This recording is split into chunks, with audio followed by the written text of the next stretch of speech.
This year, along with Green Explosion and Drayden, the same composer and artist I worked with last year, I decided to take part in GMTK Game Jam 2024 with a theme built to scale.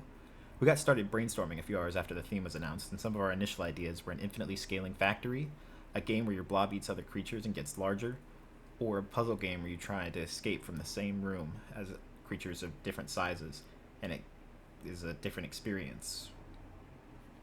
I love factory games, and even though I figured it would be a massive task to try making a working factory game within the time frame, the extra time in GMTK this year meant there was a chance to get it made. Now that we decided on a factory game, it was time to get some of the other details figured out. Dre thought up the idea of using creatures of different sizes as a way to grow the factory.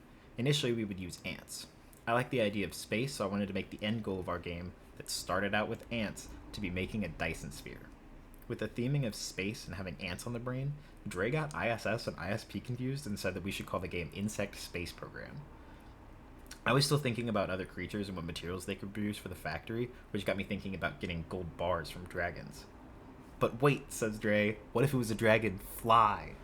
At this moment, Green knew that we had to name our game NASA, standing for National Arthropod Space Association. Our planning discussions continued, and somehow the idea of giving termites hats came into play because everyone knows your insects work better with proper attire. Unfortunately, this didn't end up making it into the game.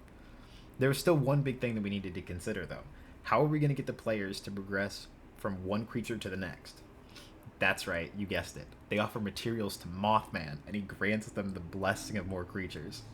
Despite how all of this sounds, I promise this was a sober brainstorming session. Over the next 4 days, we worked together to make this gem. You can play it now on itch.io.